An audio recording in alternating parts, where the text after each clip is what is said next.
Nickelodeon Studios has turned several of their popular TV cartoon series into feature films, including The Rugrats, Jimmy Neutron Boy Genius, and of course, SpongeBob SquarePants. The Last Airbender is the first live-action movie based on a Nick cartoon.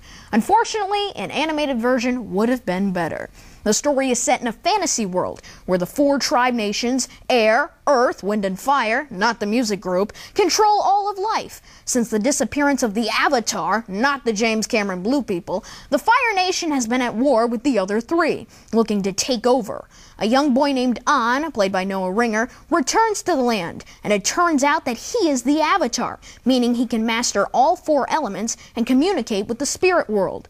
The Fire people want to capture An so they can continue their quest to rule the world.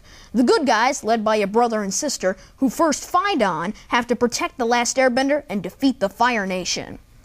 Sound boring? Well, it is. I never watched the TV series, but it was a huge hit, so it had to be better than this. The action scenes are dull. You don't get attached to any of the characters, so you don't care which side wins. M. Night Shyamalan wrote, produced, and directed the movie. What's going on with this guy? Most of the dialogue is simply the characters talking to explain to the audience what's going on with the plot. There are too many unnecessary close-ups, poor use of slow motion, and the acting is corny, even for a fantasy film.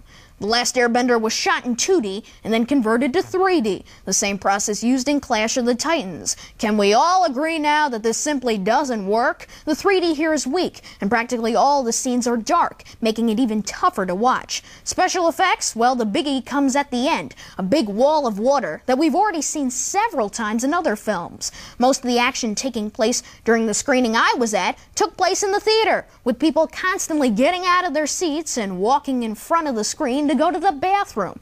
Normally that would bother me, but this time it at least gave me something else to watch. The Last Airbender is rated PG for some action violence, but there's really nothing bad in the movie. It's just a bad movie.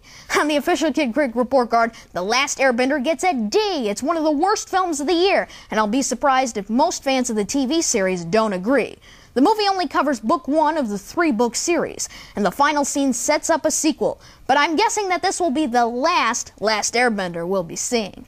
I'm Lights Camera Jackson, your Kid Critic.